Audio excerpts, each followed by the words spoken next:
Selalu kita bersyukur kepada Allah Subhanahu wa taala atas kelimpahan banyak nikmat. Nikmat terbesar nikmat Islam, iman. Nikmat umur, sampai saat ini kita masih bisa beribadah. Masih bisa berbuat kebaikan. Dan ini murni karunia dan taufik dari Allah Subhanahu wa taala. Jangan ada yang merasa diri hebat. Aku lebih baik daripada yang lain. Aku bisa berbuat baik, orang lain tidak bisa. Itu bukan karena kehebatan kita atau kelebihan kita. Kalau kita merasa bisa berbuat sesuatu, berarti harus kita banyak istighfar. Dan kita kembalikan segala karunia, segala kemampuan, segala ibadah, dan kebaikan yang kita lakukan, kita ingat ini karunia dari Allah Subhanahu wa ta'ala. Iyyaka na'budu wa iyyaka nasta'in. Hanya kepadamu ya Allah kami beribadah, dan hanya kepadamu ya Allah kami memohon pertolongan. Di antara permohonan dan meminta pertolongan Allah Subhanahu wa taala adalah hidayah. Ihdinas siratal mustaqim. Hidayah dalam segala hal. Karena hidayah ada dua macam.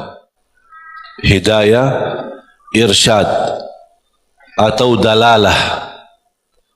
Maksudnya hidayah irsyad adalah ilmu yang kita belajari.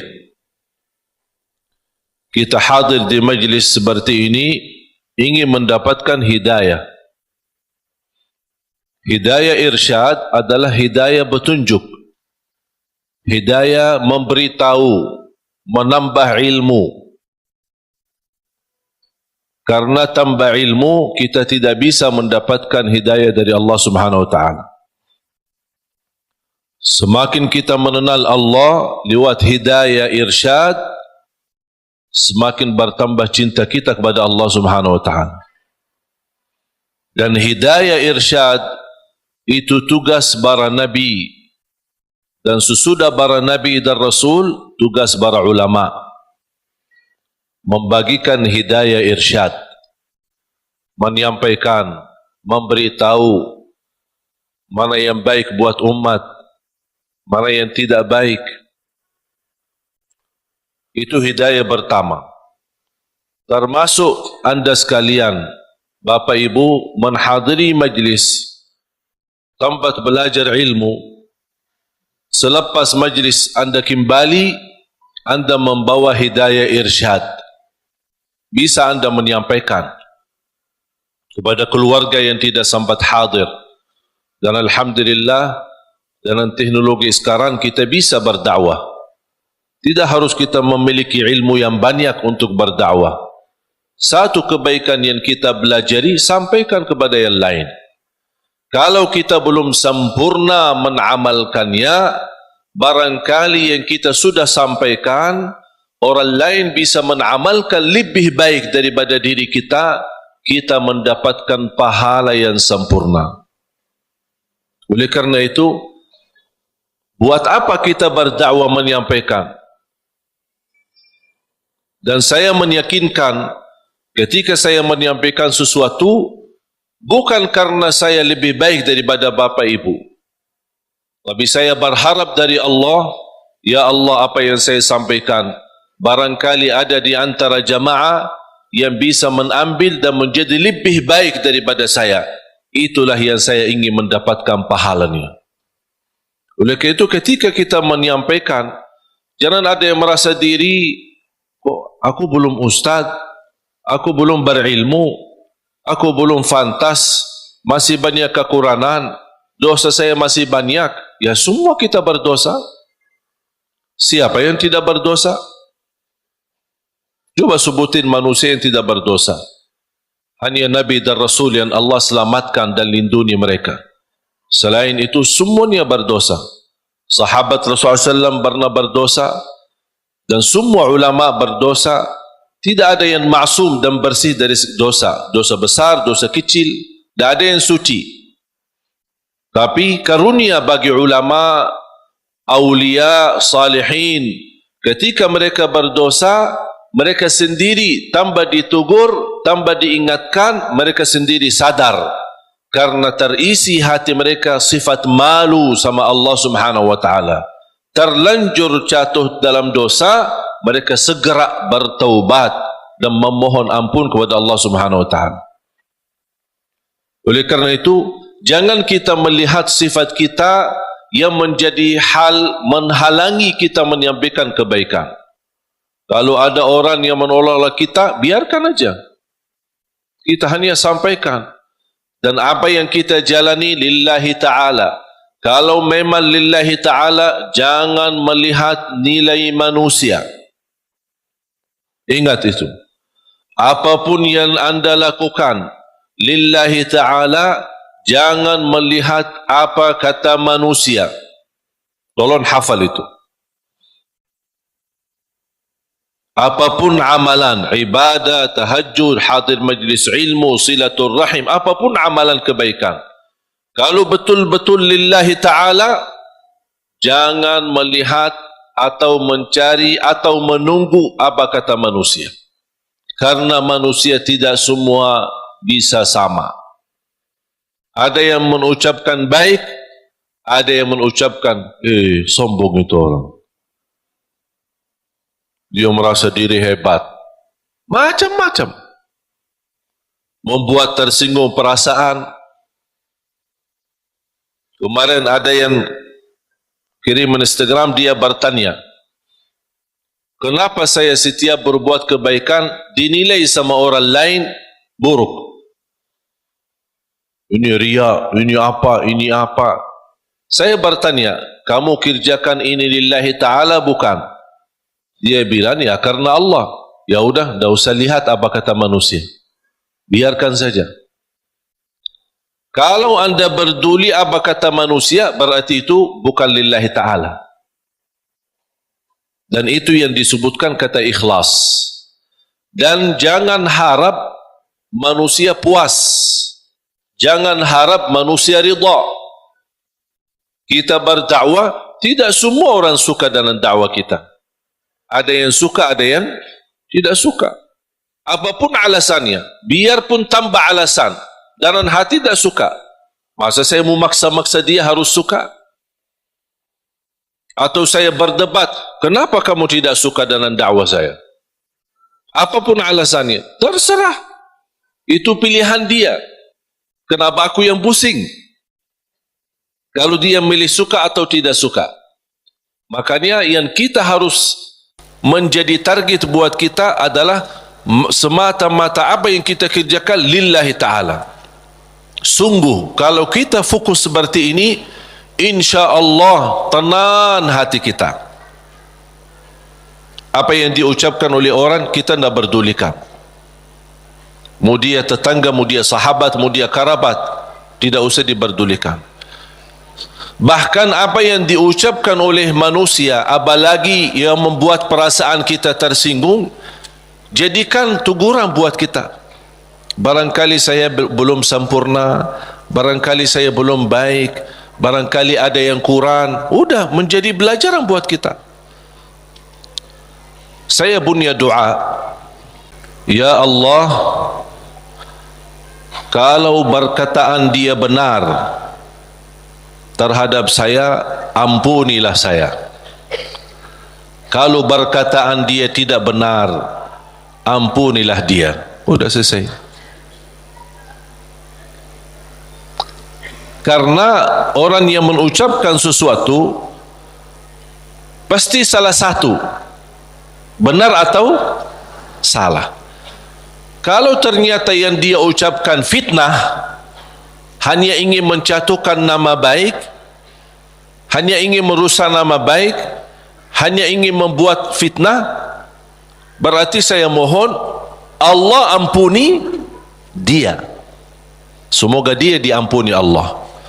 Tapi kalau apa yang dia ucapkan, oh ternyata benar, walaupun seberapa persen, oh benar, bagi saya ini menjadi pelajaran supaya saya lebih berhati-hati, lebih tambah ilmu, lebih mendalami agama, kemudian dan juga memohon ampun kepada Allah Subhanahu wa taala. Karena kita tidak maksum. Faham jamaah sekalian? Jadi tenang hatinya. Dengan ucapan orang yang jauh-jauh, malah kita yang pusing. Yang jauh biarkan jauh. Dan kita harus mengetahui irda'un nasi ghayatul la tudrak. Mencari ridha manusia itu sesuatu yang susah didapatkan. Susah. Tapi kita hidup di tengah manusia, bersabarlah menghadapi segala urusan, menghadapi segala tantangan. Man ardallah bisakhatin nas, ardallah radhiyallahu anhu wa arda anhu nas. Barang siapa yang mencari ridha Allah, walaupun manusia tidak suka, Allah akan ridha terhadapnya dan Allah jadikan manusia ridha. Wa man ardan nas bisakhatillah sakhitallahu an wa askhata anhu nas atau askhata alaihi nas. Dan barang siapa yang mengharapkan ridha manusia dengan kemurkaan Allah, ada orang yang na'udzubillah dia lebih berduli manusia daripada Allah. Yang penting manusia suka, yang penting orangnya senang. Kalau Allah dia tidak berduli. Apa yang akan terjadi kata Rasulullah SAW? Akan Allah murka terhadap dia dan Allah akan jadikan manusia tidak akan ridha terhadapnya. Berarti kuncinya di siapa? Di tangan Allah. Kembali kepada Allah Subhanahu wa taala. Makanya jemaah sekalian, ada satu ibadah bagi saya pribadi seindah ibadah. Indah ibadah, nikmat. Bahkan Rasulullah SAW sebutkan senjata bagi orang mukmin ibadah tersebut. Senjata, doa. Seindah ibadah bagi saya adalah doa. Bahkan orang yang tidak selalu berkenan berdoa kepada Allah, orang itu sombong. Sebagaimana Allah sebutkan di dalam surat Ghafir, surah 40 ayat 60. A'udzu billahi minasy syaithanir rajim. وقال ربكم ادعوني أستجب لكم إن الذين يستكبرون عن عبادتي سيدخلون جهنم داخرين. صدق الله العظيم. وقال ربكم ادعوني أستجب لكم. Allah memerintahkan kalian untuk berdoa kepadaku, kata Allah, aku akan ijabah. Berarti kalau kita doa, berarti itu kan perintah. Ud'uni, perintah. Allah mengajak kita, memerintahkan kita berdoa. Dan Allah juga menjanjikan, astajib lakum, aku akan ijabah.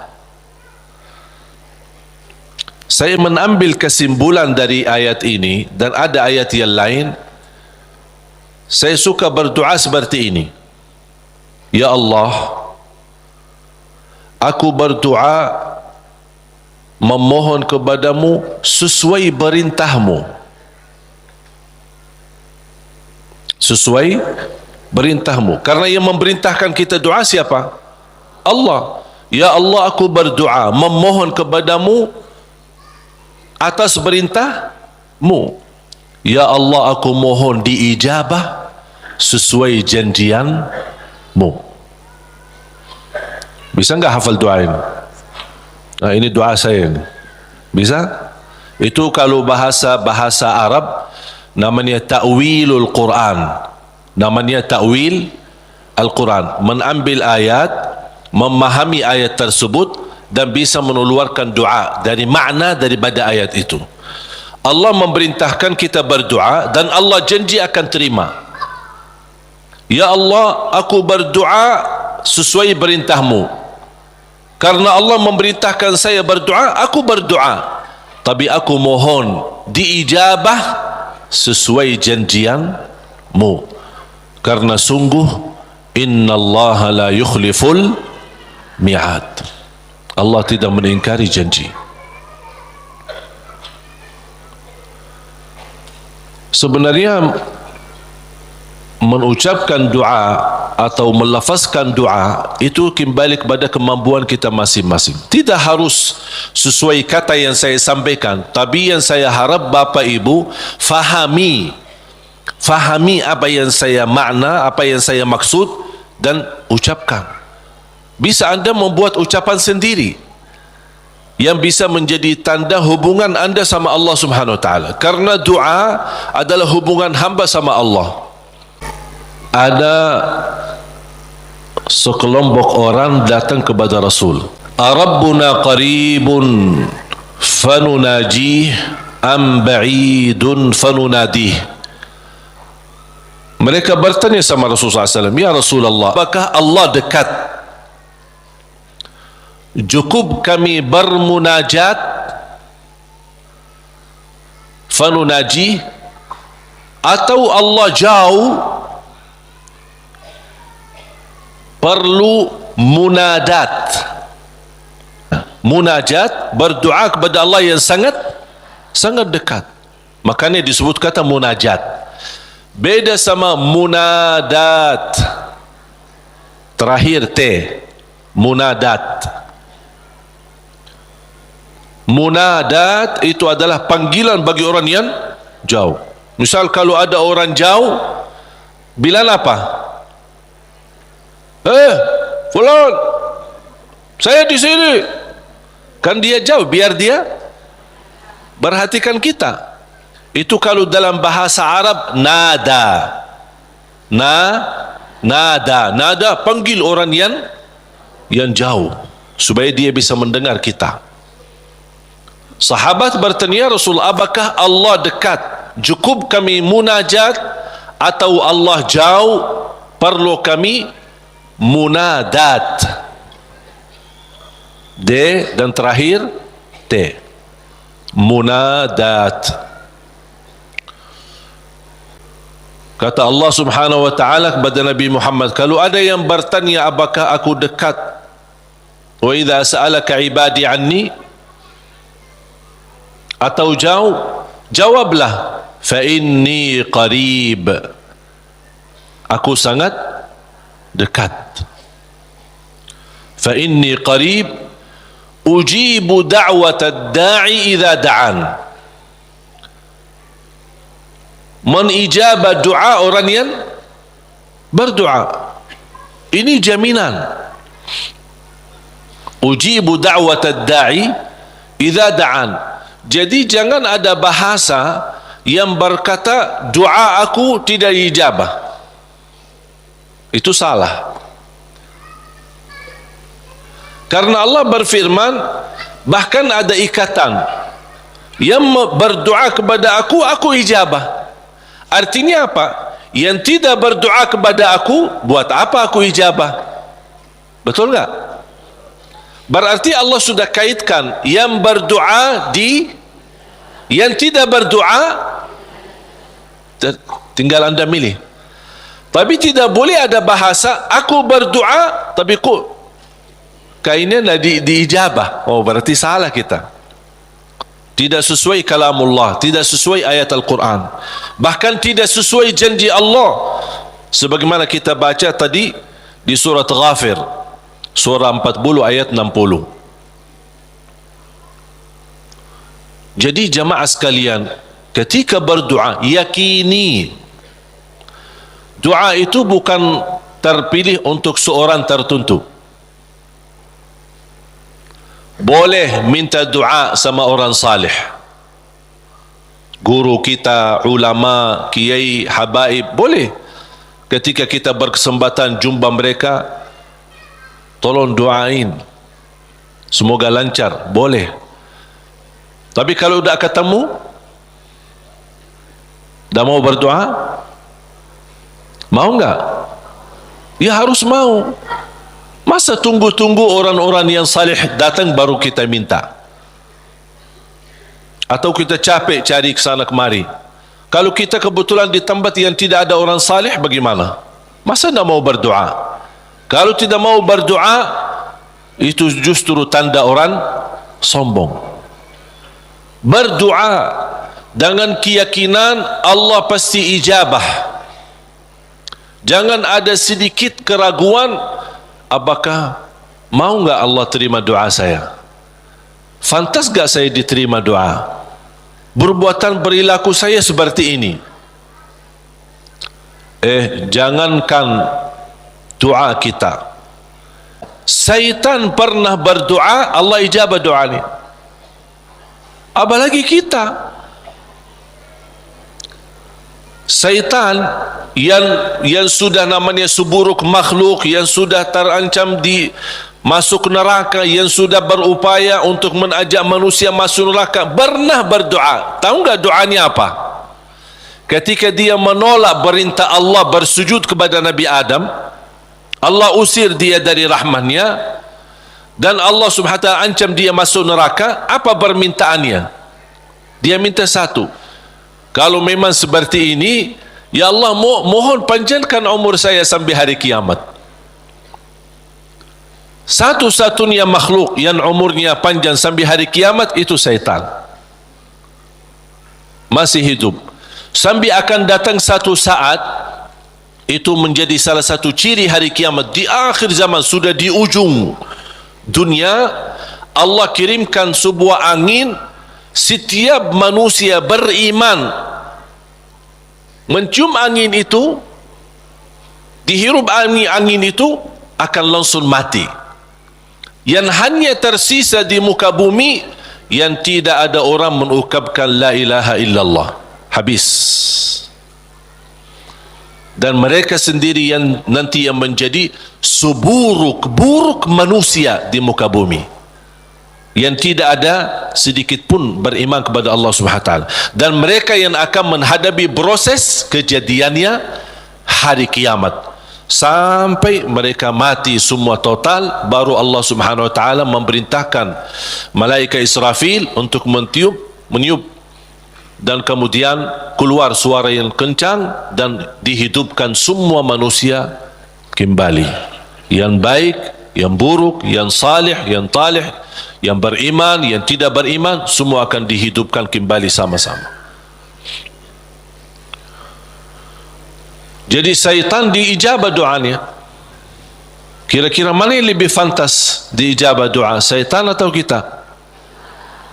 Kita sujud karena Allah, ibadah karena Allah, cukup di hati memiliki iman kepada Allah, itu sudah cukup menjadi bukti diijabah doa kita. Apalagi kalau disertai dengan berbuat kebaikan yang lain. Jangan ada yang membuat kita putus asa. Salat kita jarang, atau banyak lambat salat, atau ketiduran salat. Yang namanya manusia, bertaubatlah. Taubat.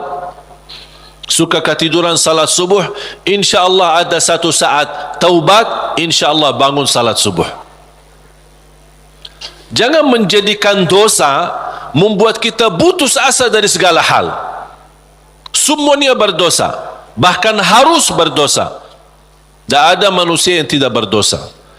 Sampai Rasulullah SAW bersabda, bukan kata saya, tapi itu bersabda Rasulullah SAW, kullu ibnu Adam khata, semua keturunan Adam bersalah, berdosa.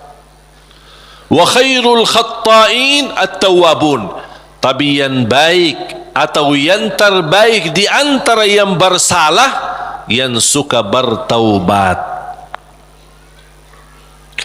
Siapa yang makhluk yang tidak berdosa? Tahu enggak? Malaika. Malaika satu-satunya makhluk yang tidak boleh berdosa. Tidak boleh berdosa, tidak boleh lupa, tidak boleh lelah, tidak boleh capek, dan ibadah seterus-terusnya sampai mati. Mengapa? Karena Allah menciptakan mereka seperti itu. Allah menciptakan malaikat dari cahaya, tugasnya la ya'suna Allah ma amarahum wa yaf'aluna ma yu'marun. Sebagaimana Allah Subhanahu wa taala berfirman di surah At-Tahrim, sifat mereka, karakter malaikat adalah mereka tidak pernah berdosa dan bermaksiat terhadap perintah Allah Subhanahu wa taala, dan selalu mereka mengikuti dan melaksanakan perintahnya. Itu malaikat. Makanya tidak ada malaikat yang diajak bertaubat, tapi kita manusia harus berdosa. Sebagaimana bersabda Rasulullah SAW, semua keturunan Adam bersalah, berdosa. Yang terbaik di antara mereka adalah yang suka bertaubat. Dosa sengaja, dosa tidak sengaja, dosa kecil, dosa tidak kecil, dosa tulisan. Sekarang karena kita bergaul dengan sosial media, pasti ada kata-kata. Ada dosa yang membawa perasaan, mengikuti perasaan, cinta, ucapkan kata-kata melalui WhatsApp atau bersama teman, melembar kata barangkali awalnya tidak sengaja membuat dia jatuh cinta, besok lama-kelamaan menjadi pacaran. Ini kan awalnya dari dosa ucapan. Ketik namanya, ketik dosa. Diketik dosa itu, ketik tik tik tik tik. Awalnya enak kan? Awalnya hanya ngobrol kan? Ngobrol biasa. Lama-kelamaan ada ucapan. Berapa ketikan kita yang bertahun-tahun atau berbulan-bulan, berapa banyak yang kita, berapa kata? Coba. Makanya bayangkan jamaah sekalian, karunia dari Allah, kalau setiap kata yang kita tuliskan ini dosa dan maksiat, Allah hukum kita habis. Sudah habis kita. Berapa ucapan yang kita ucapkan? Apakah anda bisa jamin segala ucapanmu 100% bersih? Tidak bisa. Ada yang anda ucapkan tanpa sengaja membuat orang lain tersinggung, itu dosa. Membuat orang lain sakit hati, apalagi kalau sengaja.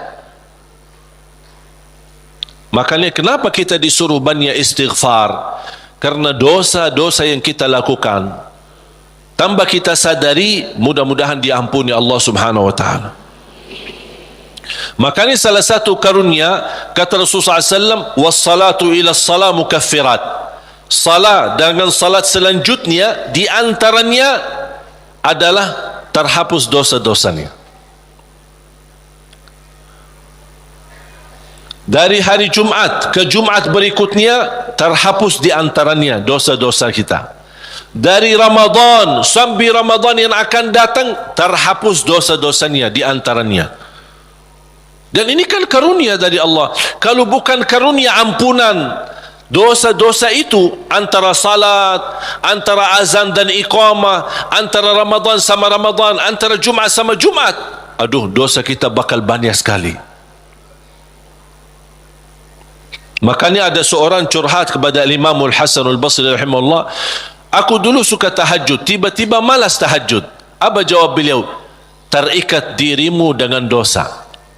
Yang membuat kamu berat bangun tahajud dosamu, bukan malas. Ada orang, kok kenapa malas? Bukan malas, tapi ada dosa yang kita lakukan. Barangkali belakangan kita sering membuat hati ibu kita sakit. Ibu mengharapkan sesuatu, tapi kita malah menolak, membuat dia tersinggung. Di saat kita duduk bersama ibu, kita tidak merasa hatinya tersinggung. Kita pergi tidur malam hari, kok dah bangun tahajud. Oh, ternyata dosa kesinggungan hati ibu membuat kita terikat, tidak bisa bangun tahajud. Apalagi dosa yang sengaja kita lakukan. Jadi ketika kita merasa kekurangan ibadah, segera bertaubat dan istighfar. Karena kekurangan ibadah bukan karena malasmu, bukan karena merasa diri sudah bosan beribadah, tidak. Pasti ada dosa. Harus bertanya diri, dosa apa yang saya lakukan sampai saya begitu malas ibadah? Dosa apa yang saya lakukan sampai sudah berubah sifat saya? Dulu saya suka salat di masjid, kok kenapa sekarang tidak suka ke masjid? Ada apa? Itu saking bahayanya dosa, sangat pengaruh dalam kehidupan kita. Makanya kalau kita terus beristighfar, selalu beristighfar, jangankan kita beristighfar karena dosa maksiat, beribadah saja kita butuh istighfar. Contoh, habis salat, Assalamualaikum warahmatullahi, Assalamualaikum warahmatullahi, terus Astaghfirullah. Kenapa? Apakah kita berbuat dosa? Apa itu salat dosa? Tidak, salat itu kebaikan. Tapi kenapa kita diminta habis selesai salat beristighfar? Seandainya ada kekurangan dalam salat kita, pasti kurang khusyuk, kurang ikhlas, banyak kekurangan dalam salat kita. Ya Allah, mohon diampuni dengan istighfar. Maka Rasulullah SAW sebagaimana diceritakan suka beristighfar dalam sehari lebih dari 70 kali. Ada satu riwayat 100 kali beristighfar. Bahkan kata Abdullah bin Umar radhiyallahu anhuma, saya duduk satu majlis sama Rasul, saya suka mendengar bisikan Rasul beristighfar, Rabbighfirli wa tub alayya innaka antat tawwabul ghafur. Rabbighfirli wa tub alayya innaka antat tawwabul ghafur. Ada satu riwayat, Rabbighfirli wa tub alayya innaka antat tawwabur rahim. Dalam satu duduk, sekali duduk 100 kali. Kata Abdullah bin Umar, saya mendengar bisikan Rasulullah SAW beristighfar seperti itu, Rabbighfirli wa tub alayya innaka antat tawwabul ghafur. Sudah hafal belum? Coba, Rabbighfirli wa tub alayya innaka antat tawwabul ghafur. Memohon ampun, mohon diijabah dan diterima taubatnya. Allah Subhanahu wa taala Maha penerima taubat dan Maha pelampun. Bapak Ibu jamaah sekalian dimuliakan Allah Subhanahu wa taala, kembali lagi semua berdoa. Jangan ada yang ragu-ragu terhadap doanya. Dan ingat, doa kita pasti diijabah walaupun proses melalui 3 hal. Doa pasti diijabah walaupun proses melalui 3 hal. Yang pertama, diijabah doa kita menolak takdir yang buruk, menghilangkan takdir yang buruk.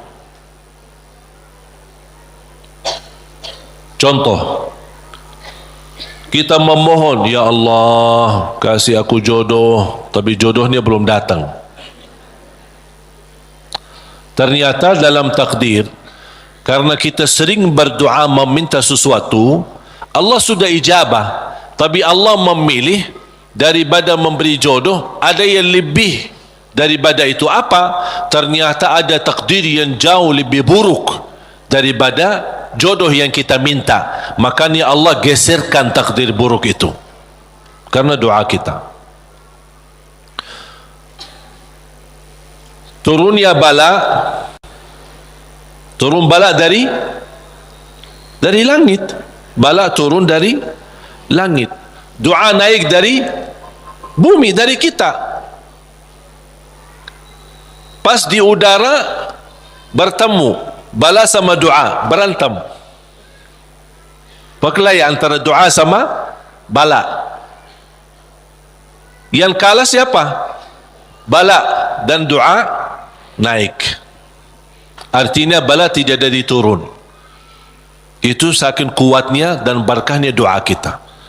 Berarti doa pasti diijabah. Proses pertama, doa yang kita minta Allah belum ijabah secara langsung sesuai permintaan, tapi Allah menolak sebuah bala yang kita tidak tahu.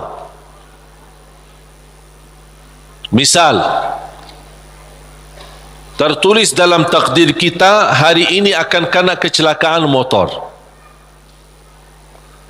Tapi ternyata doa kita tidak pernah bilang, ya Allah selamatkan saya dari kecelakaan motor misalnya. Kita tidak berdoa seperti itu. Tapi karena Allah melihat dalam takdir ada bala yang akan turun hari ini, tapi karena kita suka berdoa, Allah memilih mana yang baik. Allah yang lebih tahu mana yang baik. Apakah ijabah sesuai permintaan atau Allah memberi penggantinya yang lebih baik. Ternyata penggantinya yang lebih baik, Allah memilih tolak bala. Allah bisa saja kasih jodohnya tapi kena kecelakaan motor. Nanti merasa nyesal. Aduh, baru sudah nikah atau ketemu jodohnya malah dirawat di rumah sakit. Kesal enggak? Merasa aduh gimana gitu. Makanya percaya jamaah sekalian, pilihan Allah itulah yang terbaik. Yang kedua, diijabah doa kita dan diberi oleh Allah Subhanahu wa taala sesuai permintaan. Apakah saat ini atau besok atau bisa lama? Tapi kita percaya pilihan Allah itulah yang terbaik. Yang ketiga, doa yang kita minta atau yang kita selama ini bermunajat, ternyata bala masih terus menimpa kita. Musibah kita terus ketemu. Selesai satu masalah, tambah lagi masalah. Kemudian permintaan yang kita minta juga belum ketemu. Saya minta kerjaan yang bagus, belum ketemu. Saya sudah berusaha melamar kerja sana sini, belum ada.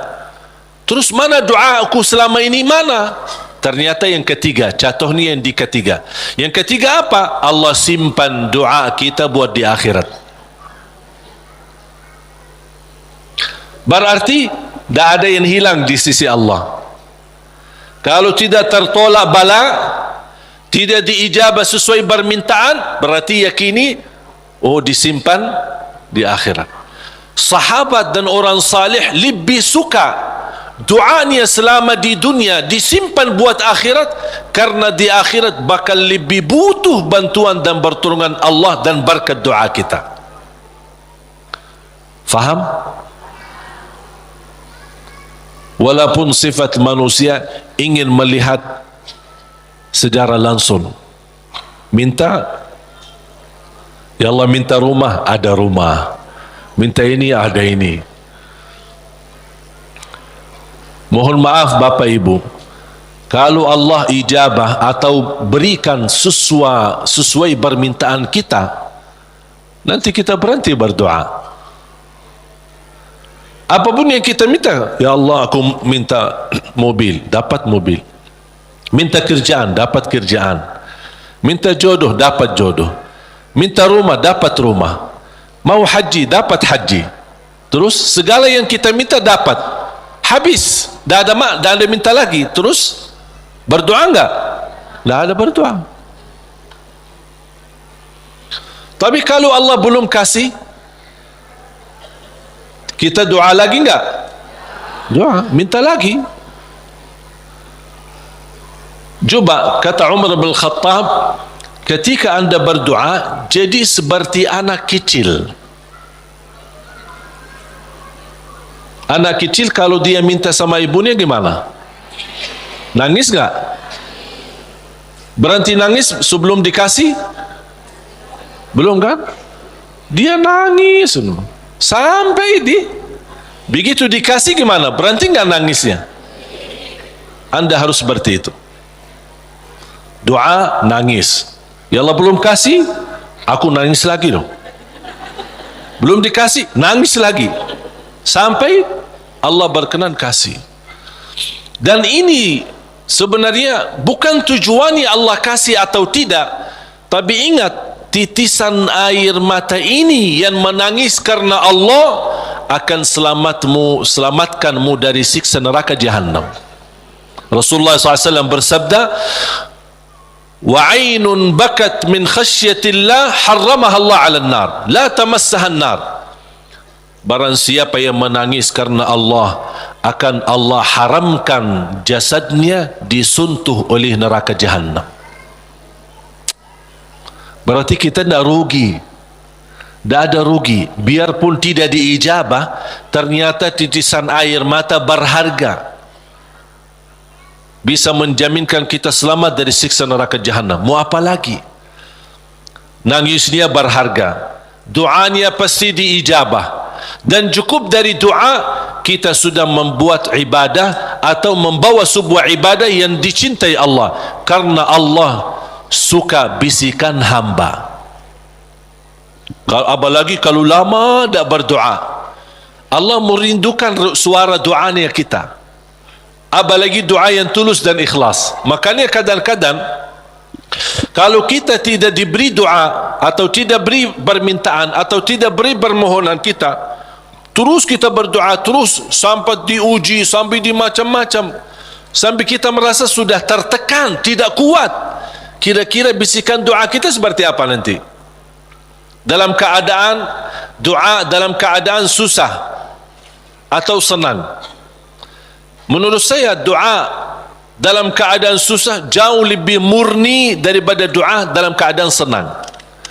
Kalau dalam keadaan senang artinya ya biasa-biasa aja, dapat atau tidak dapat. Tapi coba kalau lagi stres, lagi pusing, lagi galau, gimana bisikan doa? Ya Allah, udah nangis duluan. Kata Allah, lama sekali. Makanya itu subhanallah, saya mengambil kesimpulan dari doa, justru doa tanda Allah merindukan suara doa kita. Oleh karena itu jamaah sekalian, jangan berhenti berdoa, terus berdoa. Nabi Yunus alaihi salam ketika tertahan di dalam perutnya ikan berlama-lama di bawah laut, dia tidak pernah berhenti dengan mengucapkan la ilaha illa anta subhanaka inni kuntu minadh zalimin. Kata Imam Ibnul Qayyim rahimahullah, barang siapa yang membaca doa ini dengan sepenuh keyakinan, pasti diijabah oleh Allah hajatnya.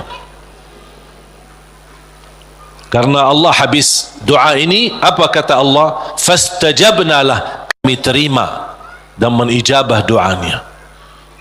La ilaha illa anta subhanaka inni kuntu minadh zalimin. Oleh kerana itu kembali lagi, doa kita diijabah atau tidak? Saya bertanya, doa kita diijabah atau tidak? Diijabah, yakin? Terus berdoa dalam keadaan apapun, selalu kita berdoa. Apalagi dalam keadaan susah yang kita yakini Tidak ada Tuhan yang bantu kita, tidak ada makhluk yang bisa menolong kita, tidak ada sesuatu yang bisa mengangkat segala musibah dan bala yang kita hadapi, hanya Allah Subhanahu wa ta'ala. Apalagi dalam sujud, sempatkan dalam sujud, karena Rasulullah SAW bersabda, aqrabu ma yakunu al-'abdu ila rabbi wa huwa sajid. Hamba ketika dalam keadaan sujud, posisinya sangat dekat kepada Allah. Makanya di akhir hadis Rasulullah SAW bersabda, fa'akthiru minad du'a, barbanyalah du'a. Bisa menikmati doa insyaAllah mulai hari ini. Doa menurut saya sesuatu hubungan yang sangat indah sama Allah. Apalagi kalau bisa berdoa dengan cara curhat. Bisa enggak curhat sama Allah? Kalau lagi galau suka curhat enggak? Sering saya terima, Ustaz boleh curhat enggak? Terus saya bilang apa ya? Boleh atau tidak? Saya bertanya, sudah curhat sama Allah belum? Dia bilang belum. Mau sama Ustaz dulu katanya. Ada saja. Belajar bagaimana bisa curhat. Sungguh kalau kita sudah biasa curhat sama Allah, tidak bakal curhat sama manusia. Jadi ketika berdoa, jangan hanya minta, ya Allah tolonglah, tolonglah ya Allah, ampunilah. Jangan hanya suka minta, cerita. Bisa enggak anda cerita? Allah kan lebih tahu. Allah tahu segala sesuatu. Tapi salah apa kalau saya cerita apa yang terjadi hari ini? Ya Allah, aku sudah niat baik, niat tulus, dan saya pergi ke sana malah seperti ini, dicaci maki, dihina, malah dianggap, dan suuzzan, buruk sangka. Habis gimana ya Allah? Cerita, curhat, seperti meminta solusi dari Allah Subhanahu wa ta'ala. Kalau belum merasa ada jalan, wallahi akan merasa nikmat. Cukup anda bisa nikmat bersama Allah Subhanahu wa ta'ala. Sebagaimana Nabi Yaqub ketika kehilangan anaknya, ada dia berkata apa? Qala innama ashku bathi wa huzni ila Allah. Aku hanya mampu curhat kepada Allah Subhanahu wa ta'ala. Aku ingin cerita, padahal Allah tahu apa yang terjadi, tapi dia ingin cerita lagi sama Allah Subhanahu wa ta'ala. Ungkapkan cerita ini kepada Allah, itu sudah merasa diri dan membuat hati kita tenang. Kembali kepada hidayah. Jadi hidayah yang pertama, hidayah dalalah wa irsyad. Seperti tugas para nabi dan rasul dan ulama berdakwah, dan anda semua bisa membagi hidayah irsyad, memberitahu ke orang lain lewat SMS, lewat WhatsApp, lewat apa saja yang kita mampu secara langsung. Yang kedua adalah hidayah taufiq. Hidayah taufiq. Habis kita dapat hidayah irsyad, habis kita sudah tahu, habis kita belajar, angkat tanganmu, ya Allah, berilah kepada diri aku, berikan kepada kami semua hidayah taufiqmu, agar ilmu yang saya belajari bisa saya amalkan, bisa menjadi saksi baik, bisa membuat saya lebih baik, bisa merubah saya menjadi lebih baik, bisa menjadi mulia di mata manusia dan mulia di matamu ya Allah. Itu namanya hidayah taufiq. Itu yang dimaksud ihdinas siratal mustaqim. Makanya ketika kita sudah membaca Al-Fatihah dan setelah memuji Allah Subhanahu wa taala, kita meminta hidayah taufiq dari Allah Subhanahu wa taala, meminta petunjuk dalam segala hal. Dalam rumah tangga kita mohon hidayah taufiq. Isteri urus suami, minta hidayah taufiq. Suami menurusi dan melayani istrinya, minta hidayah taufiq. Dua-duanya melayani anaknya dan mendidik anaknya, minta hidayah taufiq. supaya terbangun rumah tangga sakinah mawaddah rahmah. Ketika kita bekerja, minta hidayah taufik supaya kerja ini benar-benar merubah ibadah dan juga penghasilannya menjadi halal dan jauh dari syubhat, apalagi yang haram. Kita meminta hidayah taufik dalam segala kehidupan kita, langkah-langkah menuju masjid, mencari nafkah, mencari rizki, semua dalam kehidupan kita selalu disertai dengan hidayah taufik. Kalau hidayah taufik, berarti Allah telah memimpin kita untuk memberi yang terbaik. Kalau Allah memimpin kita memberi yang terbaik, berarti Allah sudah berkenan menerima amalan yang sudah kita berikan kepada Allah Subhanahu wa taala. Bapak Ibu, saya tutupi satu cerita. Ada seorang bekerja cukup, penghasilannya pas-pasan, kerjaannya sederhana di sebuah pabrik. Dia jatuh cinta sama seorang wanita, tapi dia merasa diri belum memiliki kemampuan untuk bisa melamar dia. Dia hanya berdoa kepada Allah Subhanahu wa taala bagaimana supaya bisa mendapatkan kerjaan yang lebih baik, kerjaan yang lebih besar, supaya penghasilannya banyak dan bisa membawa dia atau menikahi dia. Sudah berdoa, sudah memohon berlama-lama, tapi dia tidak sabar untuk menanti-nanti bertemu dengan jodohnya. Dan dia tidak menyerahkan kepada pilihan Allah mana yang terbaik. Ternyata dia sendiri dengan merasa diri hebat untuk mencari solusi sendiri. Dia membaca sebuah iklan penawaran kerja di tempat yang baik, yang bagus, gajinya lebih besar. Dia membuat surat memundurkan diri dari tempat kerjaan untuk melamar kerjaan yang baru. Dan semua perjuangan ini ujung-ujungnya harapannya untuk bertemu dengan jodohnya supaya jangan sampai kehilangan yang dia cintai. Dalam perusahaan itu, ketika dia memundurkan diri, kata pemilik perusahaan, karena orangnya luar biasa, kerja rapi, tertib, bagus, kenapa kamu mundurkan diri? Saya dapat kerjaan di tempat lain yang lebih bagus. Sampai ditawarkan kenaikan gaji, walaupun tidak sebanyak perusahaan baru, tapi tetap dia mengambil keputusan mundurkan diri. Dia mundurkan diri dengan harapan mudah-mudahan diterima di tempat kerjaan yang baru. Dalam perjalanan lewati lampu merah, di lampu merah berikutnya ada melanggar lampu merahnya dan menabrak mobilnya karena kecelakaan. Akibat kecelakaan itu lumpuh kakinya, masuk ke rumah sakit. Dari hasil kecelakaan ini, dia kehilangan kerja yang lama, kehilangan kerja yang baru, hilang dua-duanya.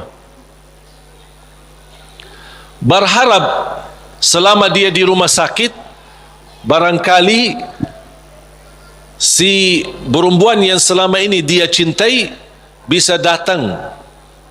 Ternyata berhari-hari tidak pernah datang. Di SMS tidak dibalas, di telepon tidak diangkat. Tapi dia tidak pernah putus asa karena masih cinta sama dia. Habis dia berupaya dan bekerja keras dari rumah sakit, akhirnya datang yang menjadi harapan dia, calon istrinya. Melihat keadaannya sudah tidak ada kaki, dalam keadaan tidak bisa bergerak, tidak bisa berbuat apa-apa.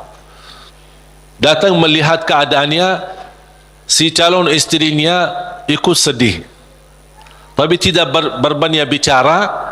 Kemudian dia meninggalkan rumah sakitnya dan dia SMS kepada si laki, mohon maaf, barangkali kita bukan jodoh. Soalnya ada seorang yang datang ke rumah bapa melamar saya. Bertambah sakit. Sakit kaki ditambah sakit hati. Yang menabrak dia ketika kecelakaan ternyata seorang perempuan cantik dan dari keluarga yang kaya. Dan subhanallah, karena si perempuan ini merasa diri bersalah, selama di rumah sakit si perempuan ini terus melayani dengan ikhlas dan tulus. Tapi si laki ini masih hatinya ke si perempuan itu. Sampai alhamdulillah selesai dirawat di rumah sakit, dipindahkan ke rumahnya. Pas sampai ke rumahnya, masih si perempuan cantik itu suka datang ke rumahnya melayani, dan ada ibunya juga, ibu si laki itu. Lama kelamaan sudah mulai terbawa hati dan perasaan, tapi dia merasa malu. Wanita ini cantik, dari keluarga yang kaya, aku orang susah. Dulunya aku bekerja aja pas-pasan, apalagi sekarang tidak ada kerja. Dalam keadaan kalau saya bicara sama dia, kira-kira mau nggak sama aku? Dia masih belum meyakinkan. Dia hanya menyerahkan kepada Allah Subhanahu wa taala. Ketika satu saat pagi hari, dia sudah merasa setiap pagi menunggu si perempuan datang, karena dia suka rutin, ikhlas, tulus untuk datang melayani. Di pagi hari menunggu datang si perempuan, seperti biasa bikinin teh, terus datang, siapin sarapan, walaupun ibunya ada. Tapi dia sudah merasa diri bersalah, ingin membalas, ingin berbuat sesuatu. Dan langsung perempuan berkata, aku ingin sampaikan sesuatu, boleh? Kata si laki, saya juga ingin menyampaikan sesuatu, tapi tidak apa-apa, kamu duluan. Langsung si perempuan dengan keberanian dia berkata, mau enggak berkenan saya jadi istrimu? Sama dengan harapan dia. Dia langsung kaget, seperti perasaan yang sama, keinginan yang sama, hati yang sama. Tapi langsung kata beliau, apa yang saya bisa berikan? Saya orang biasa, orang miskin, dalam keadaan begini, tidak bisa bekerja. Langsung perempuan ini, jangan fikirkan soal kerjaan. Ayah saya seorang pemilik perusahaan besar, saya bisa mendapatkan kerjaan di tempat ayah saya.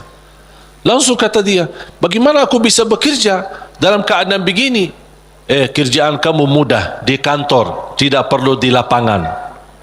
Jadi dapat kerjaan yang jauh lebih enak, gaji lebih besar, dengan istri yang lebih cantik.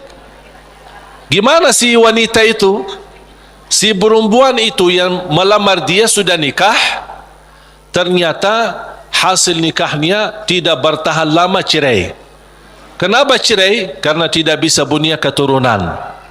Sedangkan si laki yang kena kecelakaan, dia ingin nikahi perempuan itu karena ingin mendapatkan keturunan, karena dia suka sama anak-anak. Allah tahu kesukaan dia tidak akan dapat dengan perempuan ini, makanya Allah memilih dia dapat perempuan yang jauh lebih cantik, lebih kaya, bahkan terjamin mendapatkan keturunan. Walaupun kecelakaan,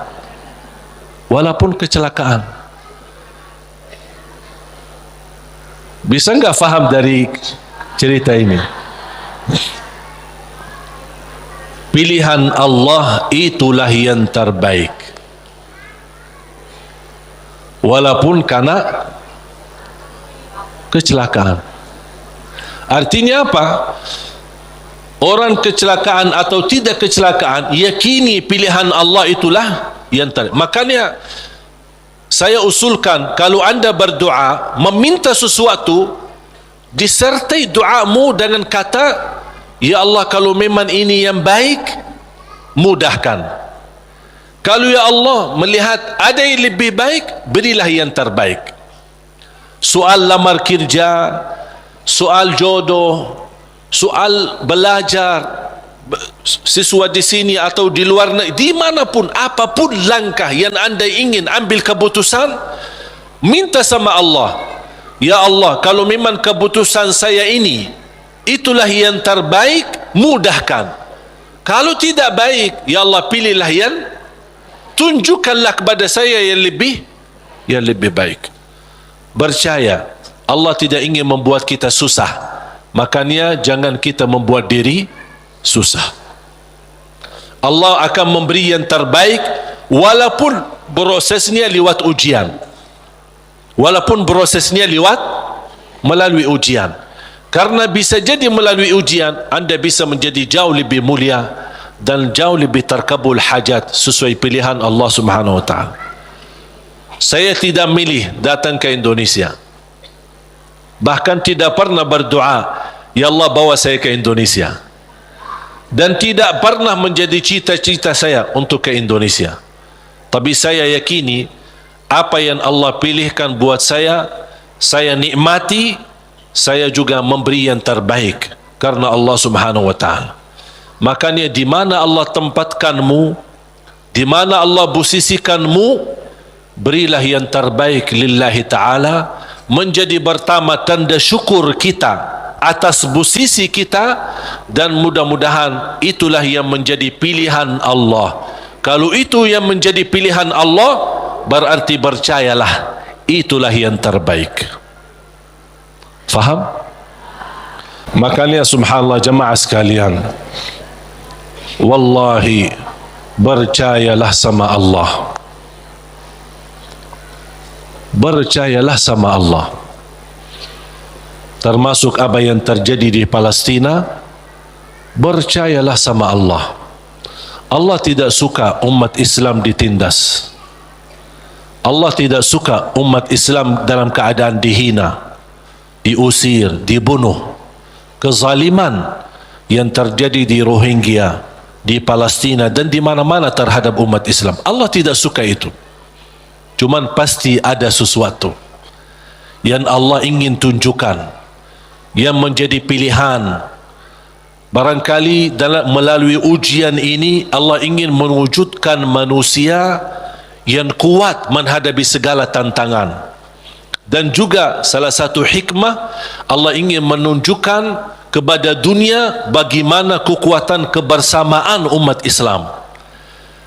Dan alhamdulillah, menurut saya apa yang terjadi dari hasil diumumkan Al-Quds menjadi ibu kota Israel, justru memang nampaknya ujian, tapi bagi saya nikmat, karena dari situ umat Islam mulai bersatu. Tidak pernah tergerak semua dunia, jangankan yang muslim, non muslim pun tergerak. Semuanya turun di lapangan untuk menunjukkan ke mata dunia, kami menolak proses ini. Dan inilah salah satu hikmah yang Allah ingin tunjukkan kepada manusia dan kepada musuh Islam, bagaimana kebersamaan kita, kepedulian kita. Walaupun kita memang tidak bisa membantu banyak untuk saudara kita Palestina, tapi upaya kita, sedekah kita, infak kita, doa kita dan rasa kepedulian kita mudah-mudahan menjadi tanda saksi baik. Ya Allah, itulah yang kami bisa berikan. Kami tidak bisa merubahkan keputusan, tapi kami bisa menunjukkan apa perasaan dan bisa menunjukkan yang baik dalam doa dan kekuatan kita, karena kekuatan kita adalah kebersamaan. Kalau kita bersatu, baru musuh Islam mulai memfikirkan jangan bermain-main lagi terhadap umat Islam.